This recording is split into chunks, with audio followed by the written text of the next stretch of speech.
தமிழ்நாட்டினுடைய ஒட்டுமொத்த பெண்களுடைய குரலாக அவருடைய குரலை தீர்ப்பதற்கு உங்களுக்கு ஒரு வாய்ப்பு, அந்த வாய்ப்பை பயன்படுத்தி மாமலத்தின் வார்த்தையும் கேட்டேன்.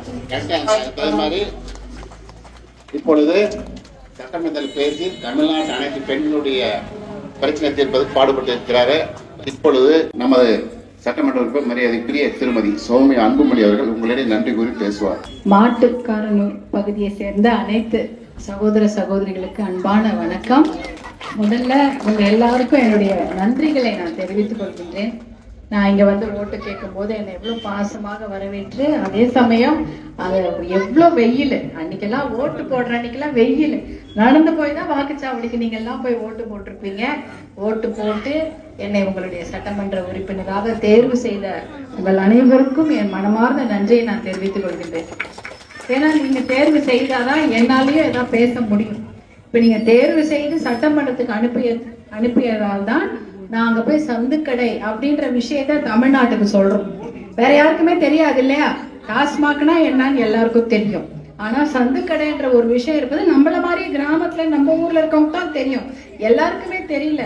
சந்துக்கடைகள் தமிழ்நாட்டில் இருக்கிறது. ஒரு கடையை மூடுனா 10 சந்துக்கடை 5 சந்துக்கடை திறக்கிறாங்கன்ற விஷயத்த நாங்க சொன்னதுக்கு அப்புறம் தான் அப்படி ஒரு விஷயம் இருக்கான்னு எல்லாருக்கும் தெரிந்து அதற்காக நடவடிக்கை எல்லாம் எடுத்திருக்கிறாங்க. தருமபுரி மாவட்டத்தை பொறுத்த வரைக்கும் சந்துக்கடைகளை கண்டிப்பாக மூட வேண்டும் அப்படின்ற ஒரு வாய்மொழி உத்தரவெல்லாம் வந்ததுனாலதான் நிறைய இடத்துல சந்துக்கடைகளை எல்லாம் மூடி இருக்கிறாங்க. இங்க நான் வரும்பொழுது நீங்க ஒரு இடத்துல இருக்கு, நேற்று மட்டும் ஒரு 3 பேர் அந்த சந்துக்கடையிலேயே கடை வாசல்ல இறந்துட்டாங்க அப்படின்ற தகவலை சொல்றீங்க. அப்படியே கேட்கும் போதே பதபதைக்கு சாவர வயசா? அதெல்லாம் கிடையாது. எப்படியோ ஒண்ணு குடிச்சு, இல்லைன்னா நல்லா இருப்பாங்கல்ல, எல்லாம் நல்லா இருந்திருப்பாங்கல்ல. குடிச்சிட்டு இறந்து போகிற வயசு அவங்களுக்கு கிடையவே கிடையாது. குடித்து அவங்க உயிரை விட்டுருக்குறாங்க. இதையெல்லாம் கண்டிப்பாக தடுத்து நிறுத்த வேண்டும் என்பதற்காக தான் நீங்க முதல்ல பேசும்போதே நான் சொல்லிட்டேன், சந்து கடையெல்லாம் மூடுங்க, எங்க பசங்க வயசாயிதான் சாகணும், இப்படியா போனோம். அதெல்லாம் அதனால நீங்க அதை செய்யுங்கன்னு சொல்லியிருந்தோம். அதெல்லாம் நிறைய செய்து கொண்டிருக்கிறார்கள். நீங்க சொன்ன விஷயத்தையும் நான் கவனத்துல வச்சுக்கிறேம்மா. அதே போல நீங்க இன்னொன்னும் கேட்டீங்க, இந்த ஊர்ல ஒரு டேங்க் ஒருத்தர் கேட்டாங்க, ஒரு டேங்க் வேணும், பத்த மாட்டேங்குது, நிறைய மக்கள் இருந்துட்டாங்க, டேங்க் பத்தல. இன்னொரு விஷயம் வந்து நீங்க கேட்டது டிச்சு வேணும்.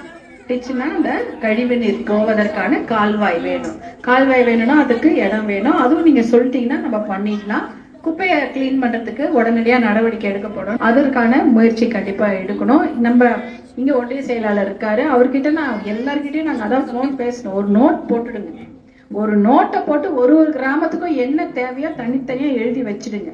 நீங்க லெட்டர் கொடுப்பீங்க, கொடுக்காம இருக்கீங்க, லெட்டர் கொடுக்கலாம், இல்லைனாலும் அவர் போட்டு வச்சிருவாரு. அந்த நோட்ல ஒண்ணுன்னா முடிக்கும் போது நம்ம இன்னைக்கு பண்ணிருக்கோம், இந்த வேலையை செய்திருக்கோம், நம்ம குறிப்பு எடுத்துக்கலாம் அப்படின்னு சொல்லியிருக்கேன். அதனால நீங்க எல்லாமே அவர்கிட்டயே சொல்லிடுங்க. அவருக்கே தெரியும், அவரும் உங்க ஊரை சேர்ந்தவரா தான் இருப்பாரு, அதனால அவருக்கும் தெரியுமா இருக்கும். நீங்க வந்து என்ன சொன்ன அத்தனை தகவலையும் அவருக்கு முடிஞ்சா ஒரு கடிதமாகவோ இல்ல எழுத்து மூலமாவோ கொடுத்துருங்க.